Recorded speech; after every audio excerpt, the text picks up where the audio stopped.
Return value of _exit_.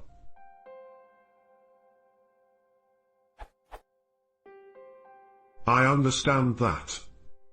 _enter_ and _exit_ are used to implement a context manager. If an exception occurs in a with statement, the exception's type, value and traceback are passed to the _exit_ method. _exit_ can handle the exception. Returning true, the exception is gracefully handled.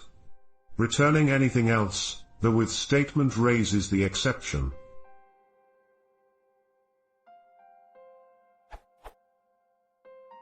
I came across the following _exit_ method. Is the return statement redundant? Since it seems to me that if no exception occurred, type will naturally be none, so _exit_ returns true. Nothing is raised. If an exception did occur, type is set to the actual exception type, so _exit_ returns false. The exception is raised as is.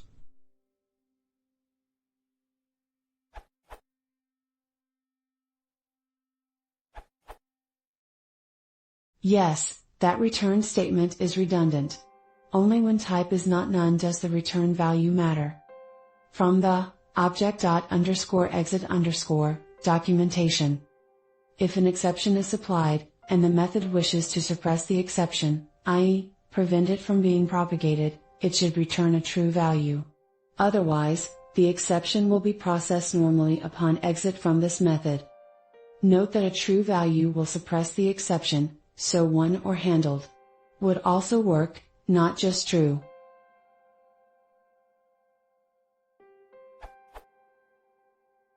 Removing that return line would result in none being returned instead, and the functionality would remain unchanged.